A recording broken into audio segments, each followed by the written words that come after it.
बातमी आहे मुंबईमधली। मनसेचे प्रदेश उपाध्यक्ष जावेद शेख यांच्या मुलानं रस्त्यावरती दारू पिऊन अर्धनग्न अवस्थेमध्ये धिंगाणा घातला। मॉडेल आणि सोशल मीडिया इन्फ्लुएन्सर राजश्री मोरेच्या गाडीला जावेद शेख यांच्या मुलानं धडक दिली। मोरे यांनी जाब विचारल्याच्या नंतर राहिल शेख मुजोरी करायला लागला। त्यानं मोरेंना शिवीगाळ सुद्धा केली। विशेष म्हणजे यावेळेला घटनास्थळी दाखल झालेल्या पोलिसांना देखील राहिलने दारूच्या नशेमध्ये दम भरलाय। माझा बाप हा मनसेचा उपाध्यक्ष आहे असं सांगत त्याची बडबड सुरू होती। हा व्हिडिओ शिवसेनेचे नेते संजय निरुपम यांनी पोस्ट केला। आंबोली पोलिसांनी धिंगाणा घालणाऱ्या मनसे नेत्याच्या मुलाच्या विरोधात गुन्हा दाखल केलाय। पुढचा तपास सध्या सुरू आहे। मात्र मनसेच्या अविनाश जाधव यांनी राहिल शेख याचा मनसेसोबत कोणताही संबंध नसल्याचं म्हणत पोलिसांनी योग्य ती कारवाई करण्याची मागणी केली आहे। 150 खालीमध्ये असेल कोण पण तो तिला पोलीस स्टेशनला आहे ना।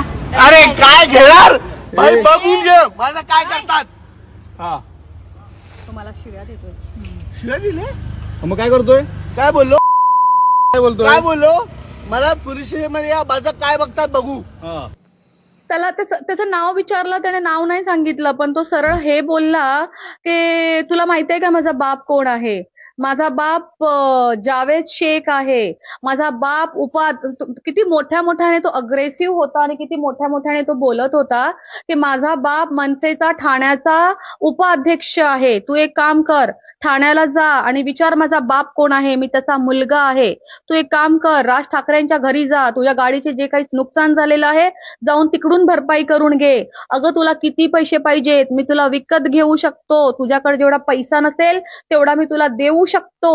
आणि तो खूप घाणेरड्या शिव्या देत होता। त्याने माझ्या समोर पोलिसांनाही शिव्या दिलेल्या आहेत।